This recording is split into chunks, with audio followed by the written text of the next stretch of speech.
নমস্কার বন্ধুরা, গল্পের রবিবারে চলে এসেছি আজকে আরও একটা নতুন গল্প নিয়ে। তোমরা সবাই ভালো আছো তো? আশা করি ভালোই আছো। আজকে আমি গোপাল ভাঁড়ের একটা গল্প শোনাবো। গল্পের নাম হাস্যরাম। শুরু করছি আজকের গল্প, হাস্যরাম। হাস্যরাম নামে মহারাজ কৃষ্ণচন্দ্রের সভায় আর একজন ভাঁড় ছিল। তার প্রভাব প্রতিপত্তি ইদানিং খুব বেড়ে যাচ্ছিল।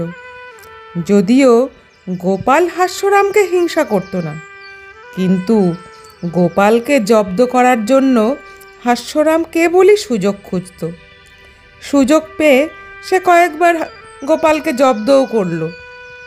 মহারাজ গোপালকে ডেকে একদিন বললেন, গোপাল, দিন দিন কেমন যেন তুমি অপদার্থ হয়ে যাচ্ছ। হাস্যরাম বারবার তোমাকে জব্দ করছে, আর তুমি কি না তাকে একবারও জব্দ করতে পারছো না। মুচকি হেসে গোপাল বলল, হুজুর, আপনি আদেশ করলে কি না পারি। জানেন তো, শ্যাকরার ঠুকঠাক আর কামারের এক ঘা। মহারাজ কৃষ্ণচন্দ্র বললেন, ওটা তোমার বড়াই মাত্র। কিছুতেই তুমি জব্দ করতে পারবে না ওই হাস্যরামকে। তোমার থেকে ঢের বেশি শেয়ানা হাস্যরাম। গোপাল জানালো, বেশ, তবে যখন আপনি বলছেন, তখন হাস্যরামকে আমি কান্নারাম বানিয়ে তবে ছাড়ব।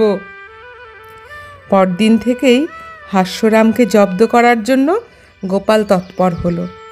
সুযোগও এসে গেল একদিন। গোপাল খবর পেল যে পরদিন হাস্যরাম যাবে তার দেশের বাড়িতে। সরপুরিয়া ও দইয়ের জন্য ময়রাকে আগে থেকেই বায়না দিয়ে রেখেছে, এবং এক জেলেকে এক জোড়া ইলিশ মাছ আনতে বলেছে। অনেক দিন পর হাস্যরাম দই, ইলিশ আর সরপুরিয়া নিয়ে বাড়ি যাবে। কৃষ্ণনগর থেকে 10 মাইল দূরে হাস্যরামের বাড়ি। পরদিন ভোর রাতে রওনা হয়ে গেল গোপাল। গিয়ে পৌঁছলো হাস্যরামের বাড়িতে। হাস্যরামের মা চিনত গোপালকে, তাই গোপালকে তিনি দুপুরে খেয়ে যেতে বললেন। গোপাল বলল, এদিকে এক আত্মীয়ের বাড়ি এসেছিলাম। আমাকে এখুনি একবার কৃষ্ণনগর দৌড়তে হবে। এখানে এসে শুনলুম আপনার নাকি ভারী অসুখ হয়েছিল, তাই তো আর বিশেষ করে দেখা করতে এলাম। এখন ভালো আছেন তো? হ্যাঁ বাবা, ভালোই আছি এখন। 2 দিন আগে শ্বাস প্রায় বন্ধ হয়ে এসেছিল আমার। এ যাত্রায় অনাথ কবিরাজের দয়ায় বেঁচে গেছি। বাঁচার আশা ছিল না প্রায় বলতে গেলে। সামান্য কিছু জলযোগ করে গোপাল কৃষ্ণনগরের পথে রওনা দিল। মাঝপথেই দেখা হলো হাস্যরামের সঙ্গে। জোড়া ইলিশ, দই আর সরপুরিয়া নিয়ে মনের সুখে হাস্যরাম বাড়ি ফিরছিল। পথে গোপালকে দেখে হাস্যরাম জিজ্ঞেস করল, এদিকে কোথায় গিয়েছিলে গোপাল? মুখ কাঁচুমাচু করে গোপাল জানালো, গতকাল তোমাদের গ্রামে এক আত্মীয়ের বাড়িতে এসেছিলাম, এখন কৃষ্ণনগর ফিরছি। তা হাস্যরাম ভাই, একটু তাড়াতাড়ি বাড়ি ফিরে যাও ভাই। ঘাবড়ে গিয়ে পাল্টা প্রশ্ন করল হাস্যরাম, কেন? হলোটা কি গোপাল? তুমি আমাকে কেন তাড়াতাড়ি বাড়ি যেতে বলছো? বাড়িতে কি কোনো দুঃসংবাদ? কাঁদো কাঁদো হয়ে গোপাল বলল, তেমন কিছু নয় ভাই। অনাথ কবিরাজের কাছে খবর পেয়ে তোমার বাড়ির ওখানে ছুটে যাই। তোমার মায়ের তো বয়স হয়েছিল। গোপালের কথায় হাস্যরাম হাউমাউ করে কেঁদে বলল, তবে তবে কি মার বেঁচে নেই? গোপাল তখন শুকনো মুখে গম্ভীর হয়ে বলল, চিরকাল মা কি কারো বেঁচে থাকে? তাছাড়া জন্ম মৃত্যুর উপর মানুষের তো কোনো হাত নেই। তোমার মায়ের বয়স হয়েছিল, অবশ্য চিকিৎসার কোনো ত্রুটি অনাথ কবিরাজ করেনি। তোমার মা সজ্ঞানেই। আর স্থির থাকতে পারল না হাস্যরাম।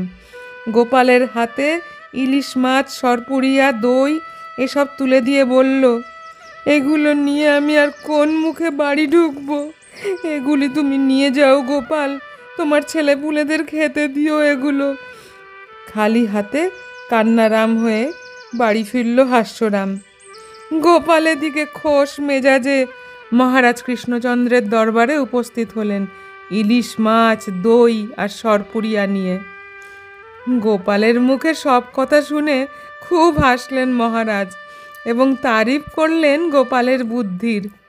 হাস্যরামও তারপর থেকে গোপালকে সমীহ করে চলত এবং প্রকাশ্যে গোপালের শ্রেষ্ঠত্ব স্বীকার করতে বাধ্য হলো। তারপর থেকে গোপালকে জব্দ করার কথা সে মনেও আনেনি কোনো দিন। আমার গল্প পাঠ তোমাদের ভালো লাগলে অবশ্যই একটা লাইক কমেন্ট করো, আর হ্যাঁ, সাবস্ক্রাইব করতে ভুলো না যেন। এমন নতুন নতুন গল্প শুনতে অবশ্যই চ্যানেলটাকে সাবস্ক্রাইব করে নিও, যাতে কোনো গল্প আপলোড করলে তার সঙ্গে সঙ্গে তোমরা পেয়ে যাও তোমাদের নোটিফিকেশানে। সবাই ভালো থেকো, সুস্থ থেকো, গল্পে থেকো। ফিরে আসছি পরবর্তী রবিবার আরেকটি গল্প নিয়ে।